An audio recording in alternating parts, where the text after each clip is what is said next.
네, 안녕하세요. 부대표 이야기의 부대표입니다. 지금은 7월 19일 10시 27분입니다. 좀 늦게 나왔는데요. 오늘도 열심히 한번 시작해 보겠습니다. 감사합니다. 네, 안녕하세요. 네, 지금 시간 3시 21분입니다. 제가 아까 오늘 좀 늦게 나왔는데요. 일을 하나도 못했습니다. 못한 건 아니고 안 한 건데요. 일을 좀 늦게 나왔는데 중학교 동창이 부친상을 당해가지고 연락이 왔더라고요. 그래가지고 친구들하고 만나기로 해가지고 제가 장례식장에 갔다가 지금 신사동으로 돌아왔습니다. 그래서 오늘은 일을 하나도 못했고요.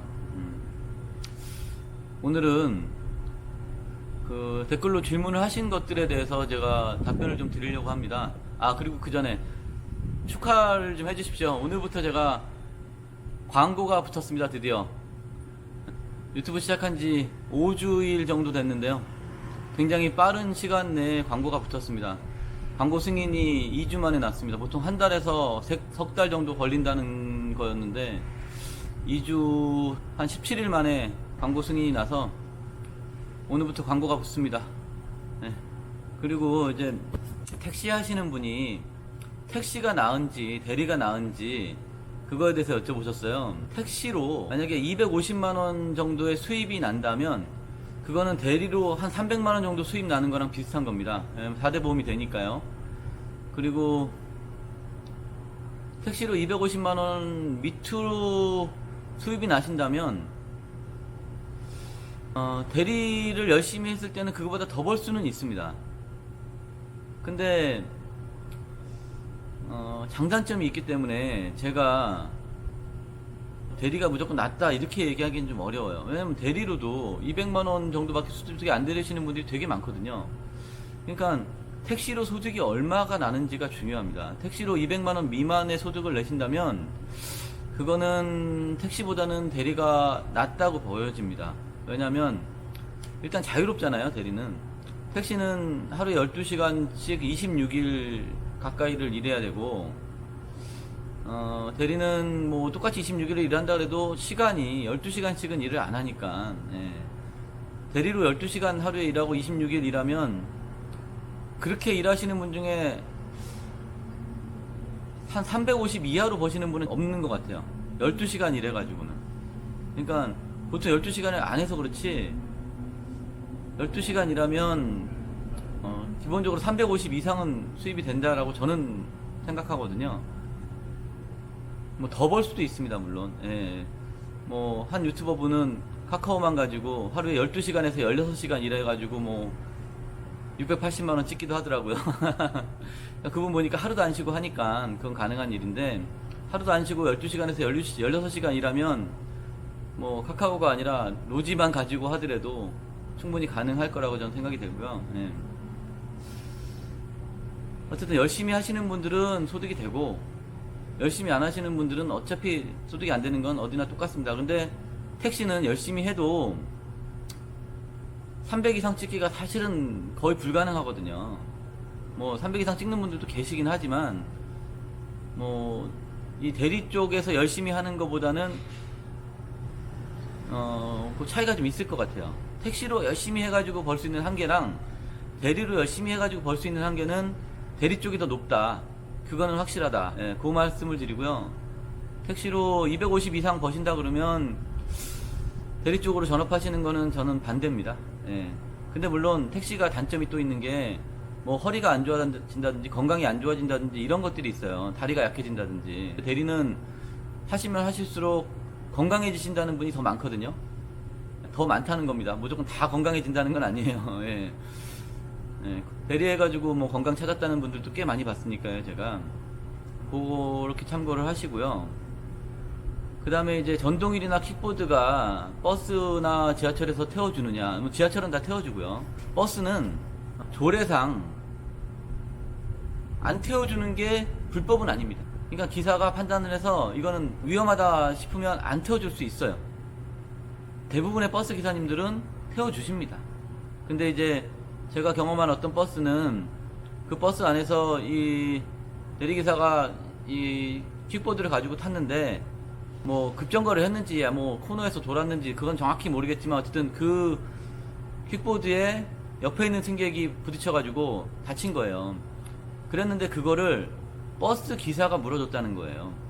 충분히 가능한 일입니다. 그게 버스 안에서 사고가 났을 때 킥보드를 들고 있는 사람의 과실보다는 버스 기사의 과실을 더 중요하게 생각하는 게 우리나라 현실이니까 그랬을 수 있어요. 예, 그래서 그 버스는 기사들끼리 단합을 해서 뭐 킥보드나 전동이를 안 태워주기로 합의를 했다 그러더라고요.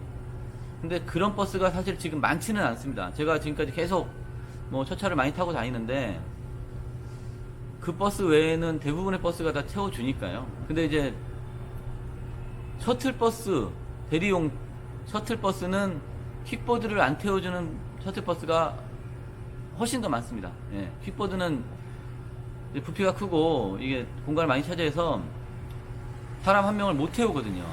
그러니까 셔틀버스는 사람이 꽉 찰 경우가 되게 많아요.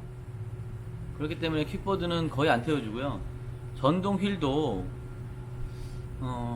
사람이 좀 없을 때는 태워주는데 사람이 많을 때는 조금 안 태워주는 경우가 있습니다. 예. 그리고 전동 휠 자체를 아예 안 태우는 셔틀버스도 많고요. 그러니까 셔틀버스는 좀 타기가 어렵다 이렇게 생각하시면 됩니다. 그리고 셔틀버스에 대해서 또 전혀 모르시는 분들은 어떤 게 셔틀버스인지 모르시는 분들이 있는데요. 학원버스들 있잖아요. 노란색 학원버스. 대부분 노란색 학원버스가 많고요. 그 다음에 봉고차들이 가끔 있습니다. 예. 근데 이제 어떻게 구별하냐면 앞유리창에 네온이나 어떤 불빛이 있어요. 조그마한 불빛이라도. 그러니까 뭐 별 모양, 원 모양, 아니면 일자 모양 이런 네온 사인을 달고 다니는 거는 100% 셔틀버스라고 보시면 되고요. 앞유리에 뭔가 이렇게 행선지 표시라든지 어떤 뭔가 이렇게 불빛이 조금이라도 있으면 셔틀버스라고 보시면 됩니다. 그런데 이걸 뭐 굳이 구분을 안 하셔도 되는 게 길가에 서 있으면 핸드폰 들고 서 있으면 셔틀버스가 지나가면서 빵빵거립니다. 대리기사인 줄 알아봐요. 셔틀버스 기사님들이 대리기사님들을 다 알아보기 때문에 길가에만 서 있으면 알아서 씁니다. 네.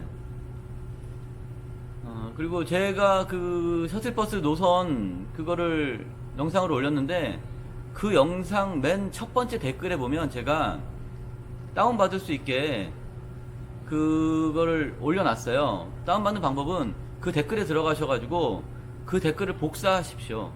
복사하시면은 그 내용이 그대로 복사가 되니까요. 복사해가지고 본인 문자로 다시 보내든지 하여튼 본인 핸드폰에다 복사를 하시면 되니까요. 그렇게 하셔서 이용하시면 됩니다. 그리고 숙제, 목적지 배차에 대해서 또 한 가지 말씀드리면 이게 평일날 목적지 배차를 숙제를 못하면 새벽 1시부터 목적지 배차 마감 시간이 새벽 1시잖아요. 그럼 그 시간에 딱 되면 숙제를 못하면 바로 그 시간부터 24시간 동안 좋은 콜이 안 들어옵니다. 그리고 자동도 거의 안 들어오고요. 바닥표만 가지고 일을 하셔야 되는데 24시간인데 금요일 같은 경우는 24시간이 아니라 72시간입니다. 이거 제가 말씀드린 것 같은데 그걸 또 질문을 하셔가지고 그러면 토요일, 일요일, 월요일 3일 동안 일하는데 지장이 있습니다. 그리고 숙제를 하면 목적지 배차가 24시간 동안 가능해집니다. 근데 낮에는 되고 왜 밤에는 안 되냐고 물어보신 분이 있는데 좀 그걸 이해를 못하겠어요. 그 질문을 하신 분이 왜 밤에 안 되는지 모르겠지만 당연히 밤에 됩니다. 이 밤에 집에 갈 때 쓰라고 목적지 배차가 있는 거기 때문에 밤에 안 된다는 것 자체를 제가 이해를 못하겠고요. 그러니까 보통 목적지 배차는 이런 용도로 쓰는 겁니다. 제가 1시나 2시쯤에 집에 들어가야 될 경우에 집 근처 세 지역을 설정을 해놓으면 현재 내가 있는 지역에서 5km 반경 이내에 그 세 지역으로 가는 오다가 나오면 저한테 우선 배차를 주는 거죠. 그러면 내가 택시 타고라도 가서 그 일을 하는 거예요. 그럼 지금 내가 집에 가겠다는 의사표시를 한 거예요. 그렇기 때문에 목적지 배차를 설정하면 그 외에 다른 오다는 안 들어오는 게 정상입니다. 그러니까 자동으로 절대 안 들어옵니다. 다른 지역보다는. 그러니까 목적지 배차를 할 때는 내가 다른 오다는 안 타고 집으로 가는 오다만 타겠다. 이런 생각이 있을 때 하는 거고요. 근데 그거를 이제 응용을 해가지고 프로그램을 2개 쓰시는 분들은 그러니까 하나는 목적지 배차를 어떤 특정한 지역을 하시고 하나는 목적지 배차를 안 하시고 그렇게 쓰시는 것도 방법이고요. 어쨌든 목적지 배차를 하는 거는 확률이 그렇게 높지 않습니다. 내가 원하는 지역을 설정해 놨다 해서 그 지역 가는 오다가 딱 나왔을 때 내가 받을 확률이 그렇게 높지 않아요. 그러니까 오다가 많은 시간에 한 11시에서 1시 사이에 만약에 그걸 해서 집으로 가겠다 그러면은 조금 확률이 높겠죠. 근데 뭐 2, 3시에 그걸 설정해 가지고 내가 집으로 가겠다 그러면은 확률이 굉장히 낮습니다. 네. 그러니까 목적지 배차는 일찍 집으로 가시는 분들 위주로 하시는 게 맞는 것 같고요. 그리고 목적지 배차는 숙제는 토요일, 일요일, 공휴일 그리고 내가 일 안 하는 날 이런 날은 안 해도 됩니다. 그리고 일 안 한다는 기준이 프로그램을 키면 일하는 게 아니고요. 완료가 하나라도 있어야 일을 한 거가 돼요. 그러니까 프로그램 켜놓는 거는 아무 문제가 안 된다는 점 다시 한번 말씀드리고요. 어쨌든 궁금한 사항 있으시면 댓글로 남겨주시면 제가 최대한 영상에서 설명을 하도록 하겠습니다. 오늘은 여기까지 하겠습니다. 끝까지 시청해주셔서 감사하고요. 구독과 좋아요 부탁드리겠습니다. 감사합니다.